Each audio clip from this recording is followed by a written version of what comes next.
Au cours du XIXe siècle, les migrants venus d'Europe rejoignent les premiers colons anglo-saxons sur le sol américain. Ils viennent avec leurs usages et leur façon de fêter Noël. Les Allemands apportent leurs sapins décorés dans leurs bagages. La coutume plaît et est adoptée peu à peu par les autres Américains alors que, revues et livres pour enfants, popularisent la figure de Santa Claus. Un événement majeur va renforcer l'importance de la fête de Noël, la guerre de sécession. Durant le conflit, les hommes prennent les armes, les familles sont séparées et certaines doivent fuir leur maison. Une fois la paix revenue, on savoure la joie retrouvée de fêter Noël en compagnie des siens. Même si les employeurs accordaient, pour la plupart, un jour de congé ce jour-là, le 25 décembre n'était pas encore un jour férié officiel. Il le devient en 1870. La loi prévoit même que le lundi sera férié si Noël tombe un dimanche. Noël est confirmé dans son rôle de fête de famille, de la paix, de l'unité et de l'amitié.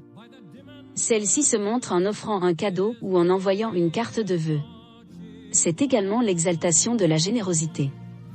Dans cet univers ultralibéral, tourné vers le profit, les Américains les plus chanceux ou les plus nantis font taire leur sentiment de culpabilité par des dons généreux envers les laissés pour compte.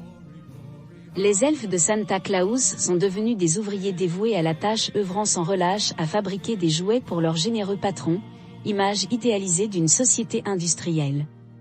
Pourtant, le vieux barbu n'apporte qu'un seul et unique jouet à l'enfant jusqu'à ses 10 ans, l'âge de comprendre de quoi il en retourne. Ce sont les autres membres de la famille qui offrent les autres cadeaux.